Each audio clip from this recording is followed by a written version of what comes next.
नमस्कार दोस्तों, मैं आचार्य के एस शास्त्री वास्तु एवं ज्योतिषाचार्य सूर्य ज्योतिष में आपका स्वागत करता हूं। मित्रों, आज की हमारी जो चर्चा रहेगी, जो धनु लगन में हम गुरु की बात कर रहे थे और हमने पहले भाव से लेकर के छठे भाव तक आपको बता दिया। आज हमारी जो बात रहेगी, गुरुदेव यदि आपकी पत्रिका में सप्तम भाव में बैठे हों, तो हमने लास्ट वीडियो में भी बताया इस बात को, लेकिन फिर मैं दोहराई देता हूँ। तो शनिदेव के गुरुदेव के पास कितने डिपार्टमेंट हैं, कितनी चीज़ों के वो कारक कहे गए हैं। तो धन के कारक कहे गए, संतान के कारक कहे गए, शिक्षा के कारक कहे गए हैं, और वो भाग्य के कारक कहे गए हैं, लाभ के कारक कहे गए, और पत्नी की स्त्री की पत्रिका में वो पति के कारक सप्तम भाव के वैवाहिक जीवन के भी कारक माने जाते हैं। ये उनके पास चीज़ सब इनके पास है, कंट्रोल इनका इनके ऊपर है। और ये लगन के स्वामी हैं। और चौथे भाव के, चौथा भाव का है क्या? भूमि भवन। वहाँ लगन क्या है? आपका स्वयं का शरीर। तो आपके शरीर का पूरा फायदा होगा, धन प्राप्त करेंगे, लाभ प्राप्त करेंगे, संतान प्राप्त करेंगे, शिक्षा प्राप्त करेंगे, दाम्पत्य जीवन बढ़िया रहेगा, आपकी बढ़ोतरी होगी, उन्नति तरक्की होगी। फिर रह क्या गया जीवन में? ये मैं लास्ट वीडियो में बता चुका हूँ। इनके कार्यकर्ताओं को ध्यान में रखिए। जहाँ के ये स्वामी हैं वहाँ का फल देंगे, कारकत्व देंगे अपने। यहाँ के स्वामी हैं वहाँ का फल देंगे, जहाँ बैठे हैं वहाँ का फल देंगे, जहाँ देख रहे हैं वहाँ का फल देख रहे हैं। अब कुंडली में बचता क्या है? अर्थात कुंडली में, इस धनु लगन की कुंडली में सबसे श्रेष्ठ फल देंगे तो गुरुदेव देंगे, क्योंकि इनके पास 3 दृष्टियाँ भी हैं, 3 घरों को भी देखेंगे, और इतने कारकत्व इनके पास है, इतनी योजना है इनके पास, इनका अधिकार है इनके ऊपर। चाहे वो संतान हो, चाहे शिक्षा हो, चाहे धन हो, चाहे भाग्य हो। अब रह गया क्या? जीवन में रहता क्या है? अब भूमि भवन वाहन के मालिक हैं, आपकी पर्सनैलिटी के मालिक हैं। तो सप्तम भाव में बैठ करके आपके वैवाहिक जीवन को बहुत अच्छा बनाएंगे। यहाँ के कारक माने गए हैं। यदि पत्रिका स्त्री की पत्रिका है तो कारको भाव नाश है। मैंने 5वें भाव में भी नहीं बताया आपके लिए। कहते हैं शास्त्र का नियम है, ये पारसरी सिद्धांत है कि कारको भाव नाशा, जो कारक भाव में, कारक स्वयं अपने भाव में बैठ जाता है, उस भाव का नाश करता है। लेकिन ये लग्नेश है, ये लग्नेश है। ये भी सूत्र कहा गया है, ये भी सिद्धांत है कि लग्नेश सदैव शुभ फल देता है। तो ये सारी चीज़ों को, सब बातों को दिमाग में रखते हुए ये बातें हमको कहनी चाहिए।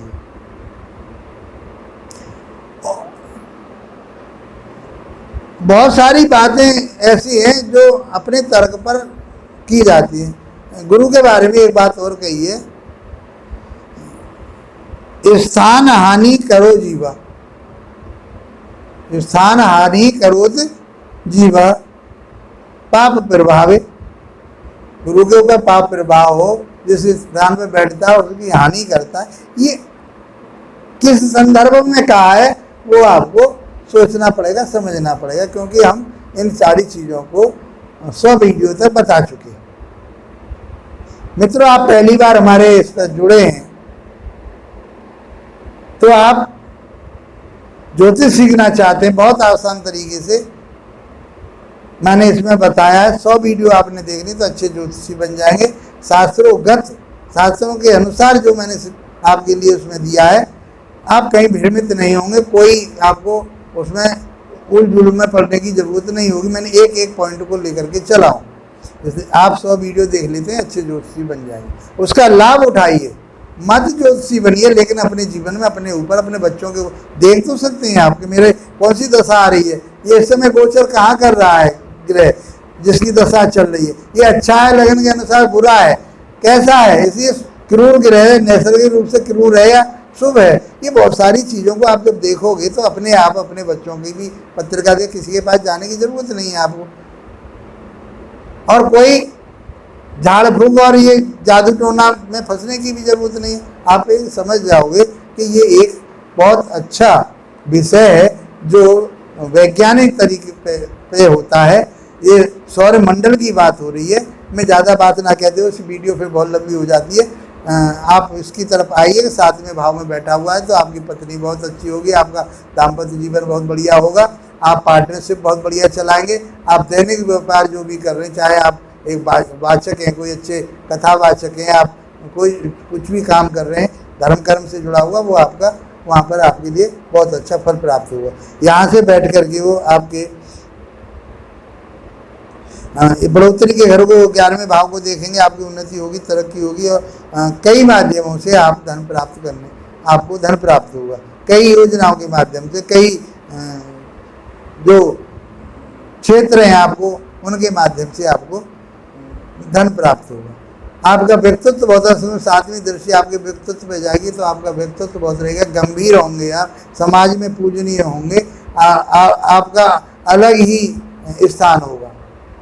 और आपके मैं बात करूं तो एक पराक्रमी होंगे, क्योंकि नवी दृष्टि पराक्रम, छोटे भाई बहनों के साथ अच्छा तालमेल रहेगा। एक शौक मिजाज करने वाले आप व्यक्ति होंगे, खेल खिलाड़ी हो सकते हैं, एक अध्यापक हो सकते हैं, आप प्रवक्ता हो सकते हैं, आप लेक्चरर हो सकते हैं, एक अच्छे ज्योतिषी हो सकते हैं, अच्छे कला सलाहकार हो सकते हैं, अच्छे गायक हो सकते हैं। आप जिस क्षेत्र में जाना चाहें तो आपको वो चीज़ें प्राप्त होंगी। यहाँ बैठ कर धन मिलेगा, आपको संतान मिलेगी, आपको तो वहाँ के कारक आपका भाग्य उदय होगा, अच्छे घर में बैठे हुए गुरु आपको देंगे। बहुत सारी चीज़ें आप अपने आप अध्ययन कीजिए, अपना स्वयं अध्ययन करेंगे तो और बहुत सारी ग्रंथों में चीज़ बहुत आपको डिटेल में मिलेगा, उसको देखिए, जानिए और समझिए। मैं इतनी बातें नहीं बता पाता, बहुत सारी चीज़ मेरे निकल जाती हैं बताते बताते, और बहुत सारी चीज़ें आपको वहाँ पुस्तकों में, टेक्स्ट बुक पढ़िए, टेक्स्ट बुक पढ़ेंगे तो आपको सब कुछ मिलेगा। यदि आपकी जन्म पत्रिका में अष्टम भाव में बैठे हों गुरुदेव, तो यहाँ वो नीच के कहे जाते हैं कर्क राशि, उच्च के कहे जाते हैं कर्क राशि। तो यहाँ बैठ कर के वह आपके लिए गुण ज्ञान की तरफ को ले जाएंगे। तो अष्टम भाव में गए हुए हैं, लग्नेश का अष्टम भाव, आयु आपकी बढ़ेगी, कोई परेशानी नहीं है।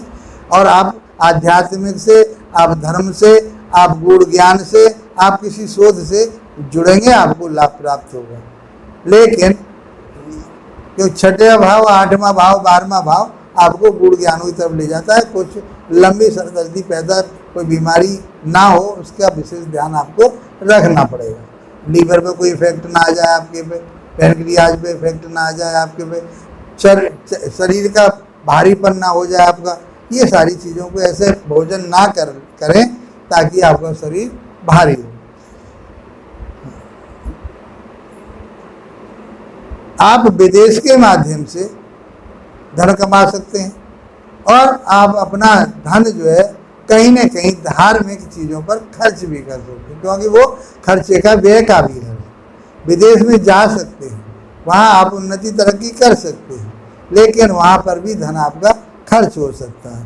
किस पर खर्च हो सकता है? परिवार के ऊपर खर्च कर सकते हो, कोई परेशानी आपको हो रही है उसके ऊपर खर्च कर सकते हो। और हो सकता है आप जमीन जायदाद, कोई नौवीं दृष्टि आपके 4थे भाव पर जाएगी, तो हो सकता है कि आप जमीन जायदाद पर खर्च करें। बुरी बात नहीं है, इन्वेस्ट करना कोई बुरी बात नहीं है। आप धन कमाएंगे, संचित करेंगे, इकट्ठा करेंगे, कहीं वसीयत से भी मिल सकता है। अचानक कहीं ना कहीं से आपको धन की प्राप्ति होगी, उन्नति होगी, तरक्की होगी। आपको 8वें घर में भी बैठे हुए गुरु कोई विशेष नुकसान आपको नहीं देंगे। यदि आपकी जन्म पत्रिका में गुरुदेव भाग्य स्थान में बैठे हैं, और भाग्य के स्वामी कौन है? सूर्य देव हैं, और उनकी स्थिति बहुत अच्छी है, और सूर्य भी स्ट्रांग है, तो आपके लिए ये राजयोग का काम करेंगे। आपके लिए राजा के समान गंभीर और उन्नतशील, पिता के साथ अच्छे संबंध, आपके भाई बहनों के साथ संबंध, और आपके व्यक्तित्व में जो निखार आएगा यहाँ बैठ करके, भाग्य को आपके का सुख प्राप्त होगा, आपके व्यक्तित्व का आपको सुख प्राप्त होगा। आप बिल्कुल प्राउड ऐसे दिखेंगे कि समाज में कि ये अलग ही एक व्यक्तित्व है, वो आप नजर आएंगे। आपके छोटे भाई बहनों के साथ में अच्छे संबंध रहेंगे, और आप के संतान भी बहुत योग्य होगी, क्योंकि वो संतान भाव को भी देखेंगे।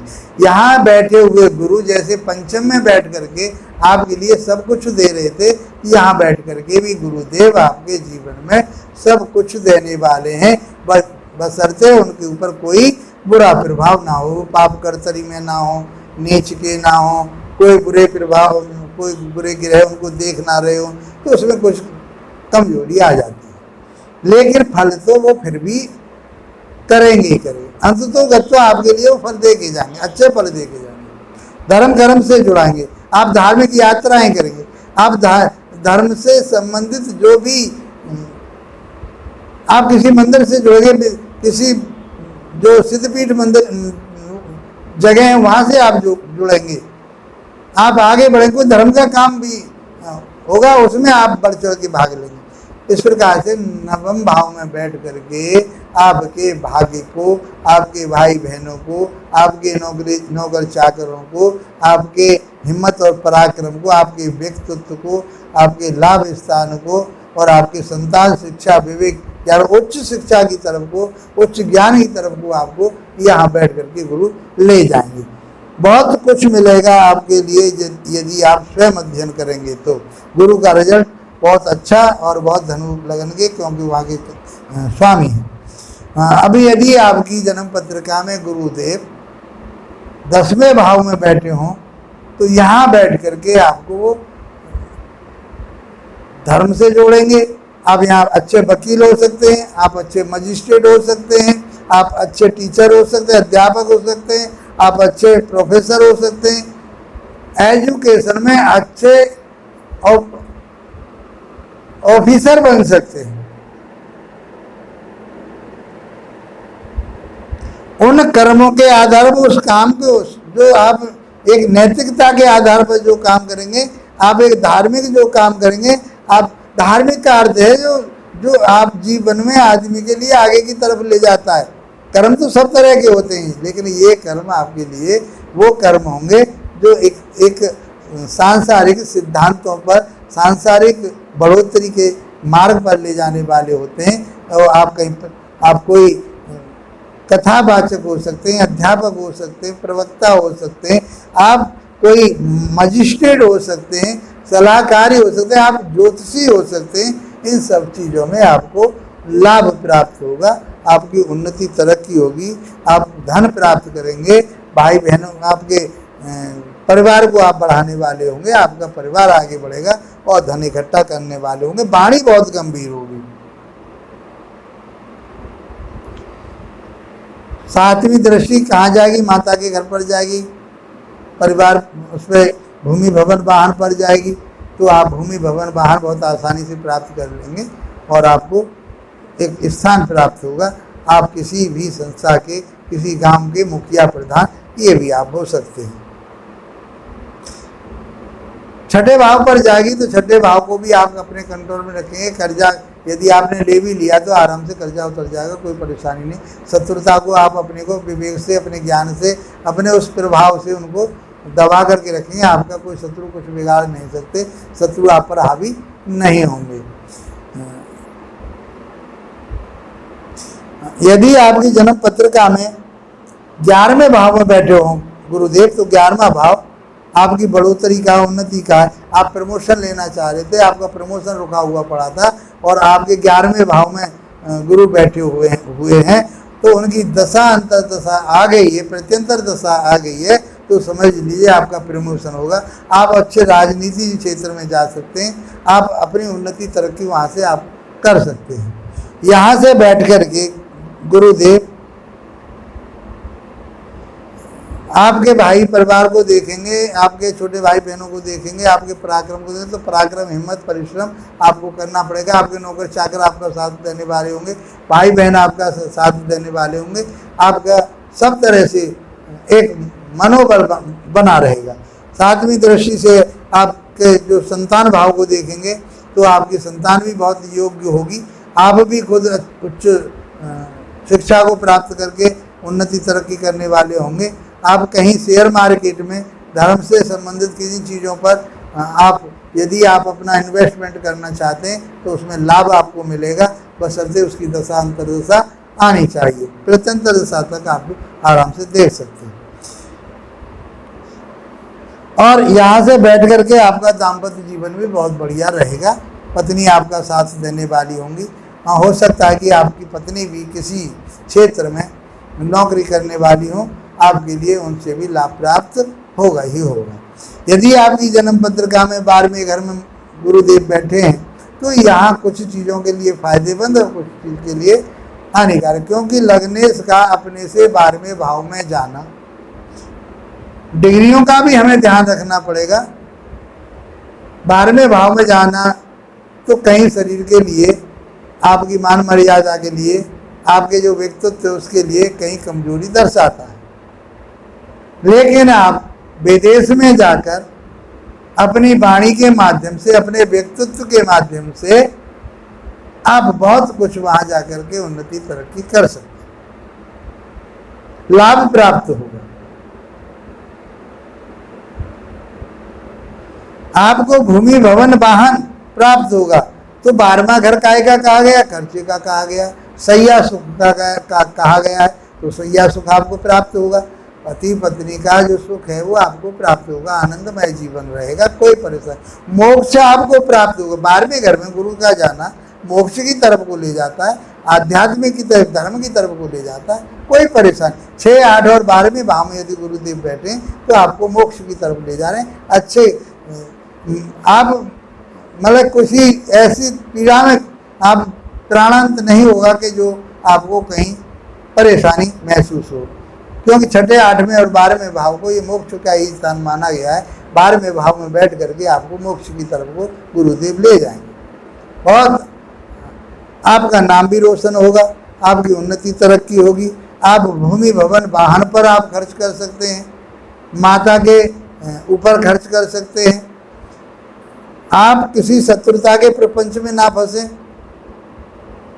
तो आपके ऊपर कोई कोर्ट केस या कोई एससीओ कहीं वहाँ पे आपका जो धन ना लग जाए, कोई रोग ना हो जाए, उस पर आपका धन खर्च हो जाए। ये बात आपको समझ के चलनी पड़ेगी। दशा अंतर दशा में इनका प्रभाव आपके जीवन पर आ सकता है। आप गुण ज्ञान से जुड़ेंगे, आगे बढ़ेंगे, तरक्की करेंगे, आपको कहीं से अचानक धन प्राप्त होने की संभावना बनी रहेगी। मित्रों, मैंने बहुत आसान तरीके से इन दोनों वीडियो में, फर्स्ट वीडियो में पहले पार्ट से, पहले भाव से लेकर के 6ठे भाव तक बताया, और इस दूसरी वीडियो में मैंने 7वें घर से लेकर के 12वें घर तक बहुत आसानी तक से बताया आपके लिए। और मैं समझता हूँ इसका लाभ आप उठाएंगे, इसका आपको लाभ उठा रहे होंगे। यदि आपको हमारे इस जो प्रयास कर रहे हैं आपको हम ज्योतिष बताने का शास्त्र के अनुसार, तो इसका लाभ यदि आप उठा पा रहे हैं तो इसको लाइक शेयर सब्सक्राइब अवश्य कीजिए। इसी के साथ आप लोगों का धन्यवाद। नमस्कार।